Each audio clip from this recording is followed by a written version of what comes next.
morning, kids. It's story time. I'm sorry the weather is so rainy and dreary and you can't get outside and play today, but hopefully you'll be able to have some fun at home doing something. I know you still have homework to do and those sorts of things, but try to enjoy the day and just remember that sometimes it's even more difficult when we're all cooped up and we can't get outside to be nice to each other, but we still have to remember we need to be nice and kind to one another always, but especially when we're all cooped up in the same house. So I thought I'd read a book that was really kind of just fun today, and it's another of the Curious George series, and this is Curious George Feeds the Animals. Okay, so I hope you enjoy it. This is George. George was a good little monkey and always very curious. One day, George went to the zoo with his friend, the man with the yellow hat. A new rainforest exhibit was opening, and they wanted to be the first ones inside.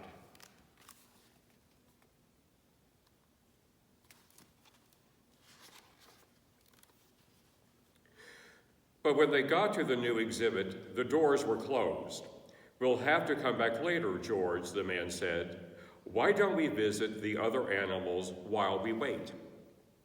First, they stopped to watch a zookeeper feed the seals. When he tossed little fish in the air, the seals jumped up to catch them. Then they barked for more. It looked like fun to feed the animals.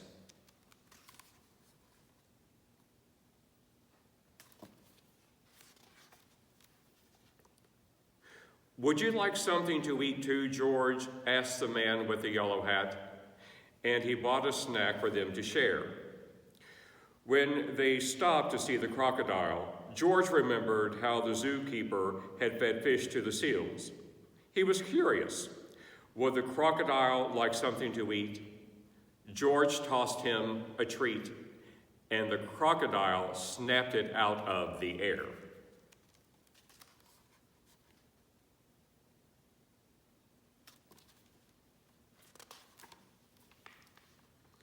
Next, they visited the koalas. George thought the koalas were cute. Here was a friendly one. She was curious too. She wanted to see what George was eating, so he held out his hand to share. George shared his treats with an elephant and a baby kangaroo.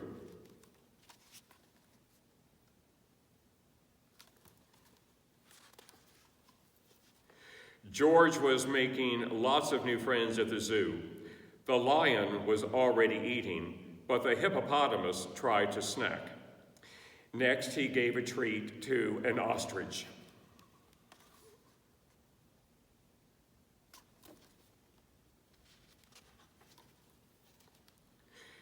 Then George saw the giraffes. What fun to feed a giraffe. Giraffes usually have their heads up high in the trees. But George could see these giraffes would be easy to feed. But as soon as he held out his hand, a zookeeper came running.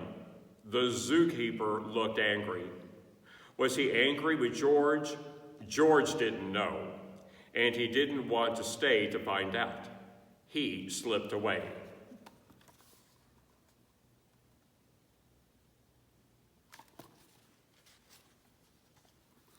And the giraffes were happy to help. But where did George go?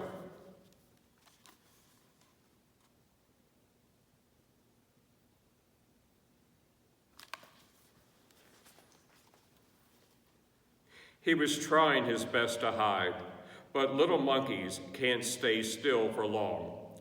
When George wiggled, the zookeeper was waiting. "I see you," he said. But just then, another zookeeper hurried by. "Come quick," she yelled. "Someone saw the parrot." The first zookeeper led George to a bench. "The parrot from our new exhibit escaped, and I must help find it," he explained. He told George to wait for him there, and before he left, he said, "Don't you know you're not supposed to feed the animals? The wrong food might make them sick." George felt awful. He didn't know he wasn't supposed to feed the animals. He didn't want to make them sick.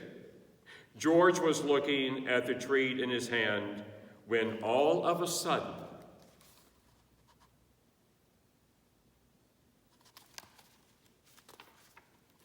a bird swooped down and snatched it right up. Now, George knew he wasn't supposed to feed the animals, but this one had helped itself. A zookeeper passing by was happy to see George. "You found the parrot," she said. "We've been looking for this bird all day." When she saw George's snack, she said, "This isn't the best thing to feed a parrot, but a little won't hurt. Would you like to help me put him back where he belongs?" George was glad to help after all the trouble he had caused, and together they went back to the exhibit.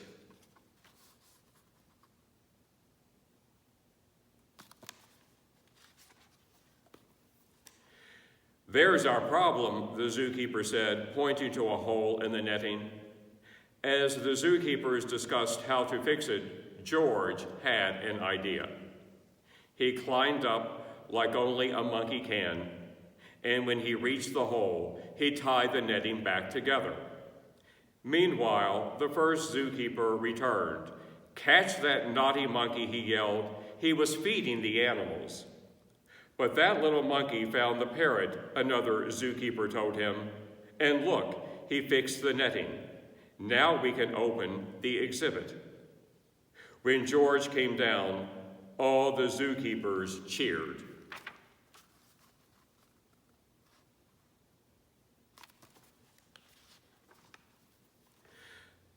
Finally, the celebration began, and the doors were opened. The man with the yellow hat was there, and he and George got to be the first ones inside. As George walked in, the zookeepers thanked him for all his help. "Please visit any time," they said. George couldn't wait to come back and see his friends. But the next time he'd remember, unless you're a zookeeper,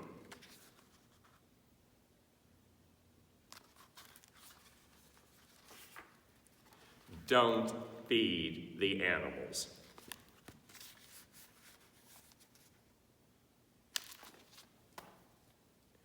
Hope you enjoyed the story, and I hope you're feeding all your pets at home and not forgetting them during this time of the pandemic. So I'll read a story again to you tomorrow. Please have a good day. Try to have some fun even though you can't get outside. And so on the count of 3, we'll do the fist bump thing. 1, 2, 3. Bye. I'll see you tomorrow.